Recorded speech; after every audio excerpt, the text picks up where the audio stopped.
À l'occasion du dimanche de la parole de Dieu qui a lieu le 23 janvier, le Père Benoît nous a proposé de présenter les groupes Parole de vie. Patrick, la parole de vie, c'est quoi? La parole de vie, c'est une phrase de l'écriture commentée qui est proposée chaque mois par le mouvement des Focolari. Chacun est invité à la vivre concrètement dans son quotidien. En effet, la parole de vie n'est pas une simple méditation. Elle nous montre que la parole de Dieu est vivante et agit dans nos vies. En l'expérimentant, elle nous conduit toujours à aimer et nous fait cheminer dans notre relation avec Dieu et avec le prochain. Elisabeth, quelle est l'origine de cette parole de vie? À Trente, en Italie, en 1943, pendant la Deuxième Guerre mondiale, alors que tout s'écroulait, les idéaux, les rêves, les attaches affectives, Chiara Lubick, qui est la fondatrice du mouvement des Focolari, avec quelques compagnes, font l'expérience que seul Dieu reste, notamment à travers ses paroles transmises dans l'Évangile. Elles se mettent alors concrètement à prendre des paroles de l'Écriture une à une et à les vivre. Elles se partagent les fruits des expériences d'amour vécues et la vie foisonne. De là naissent et se multiplient partout dans le monde des groupes de partage autour de la parole de vie. Et sur notre paroisse, qu'est-ce qui existe? Un groupe de personnes se réunit une fois par mois pour échanger autour de la parole du mois. Communion, partage d'expériences, c'est une vraie richesse de pouvoir s'entraider en Église à approfondir la vie de Dieu en nous et dans notre réalité de vie. L'Évangile, pour moi, n'est pas qu'une parole qui résonne en moi, mais qui doit être vécue. Pour moi, ça m'aide à me rapprocher de Dieu, à me rapprocher des autres, à être plus dans l'amour, plus dans le service. Et chaque parole nous donne aussi à voir des choses différentes de nous-mêmes et de Dieu. Et je trouve que c'est vraiment une expérience qui est à renouveler, qui a à refaire un petit peu chaque jour. J'aime bien cette image du gymnaste qui doit s'entraîner pour pouvoir arriver à une performance intéressante. Je trouve que nous, en tant que chrétiens, on peut aussi s'entraider et s'entraîner surtout à vivre la parole pour pouvoir être toujours plus proche de Dieu et se perfectionner quelque part dans l'amour et dans le service des autres.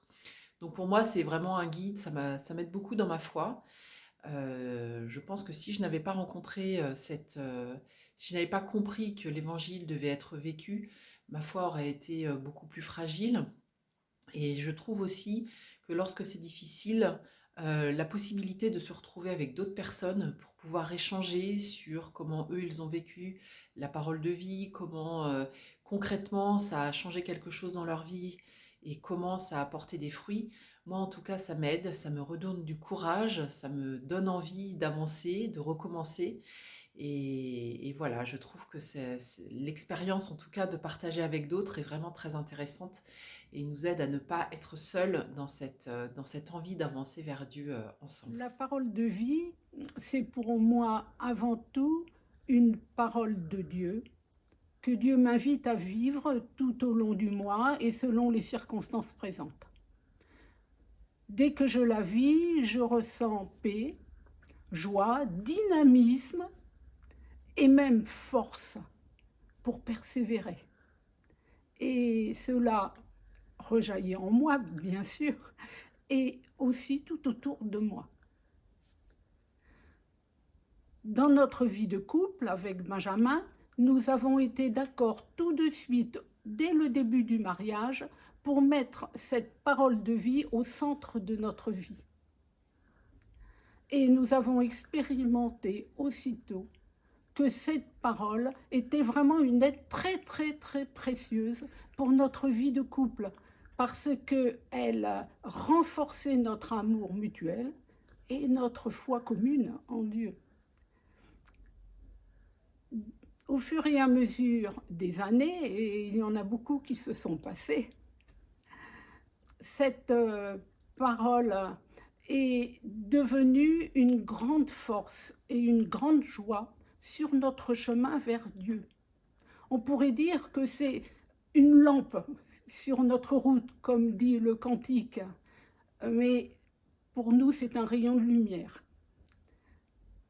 Certes, tout cela est très beau, on essaie de la vivre, on a des hauts, on a des bas, mais on peut dire que fidèlement, nous avons cherché à la vivre et nous en avons reçu les bienfaits. La parole de vie, pour moi, c'est la possibilité qui m'est donnée de mettre au centre de ma vie quotidienne une parole de l'Évangile.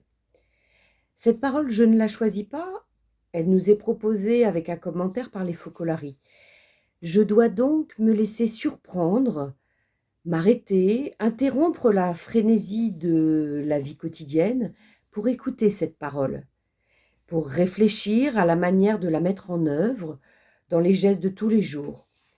Et cette parole va m'accompagner pendant tout un mois. La parole de vie me rappelle l'importance de garder la parole de Dieu à l'esprit à chaque instant pour faire la volonté du Père comme le Christ nous l'a appris. Elle m'amène à essayer de façon très concrète de partager cet amour de Dieu avec mon prochain.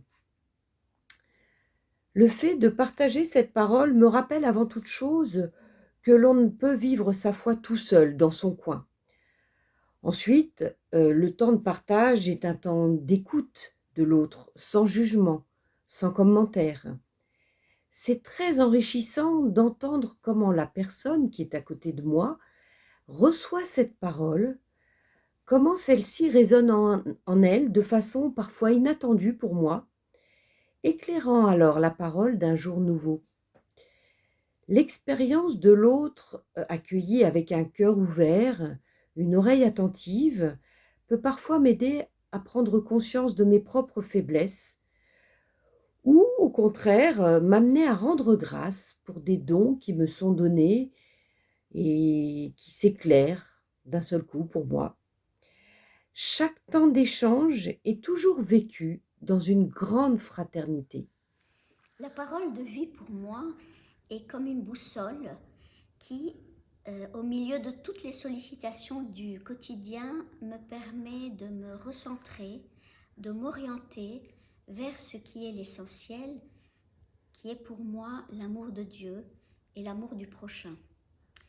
Chaque phrase qui est proposée dans cette parole de vie est comme une facette de cet amour, une facette que je peux expérimenter. Alors ça peut être la patience, la foi, l'espérance, le pardon. Et comme c'est une aventure de longue haleine, les découragements, les arrêts sont tout à fait de mise.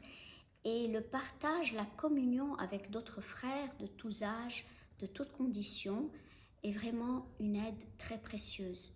Même si au départ, j'avais la tentation de me dire je n'en ai absolument pas besoin, je suis très bien comme ça toute seule, c'est une contrainte, etc.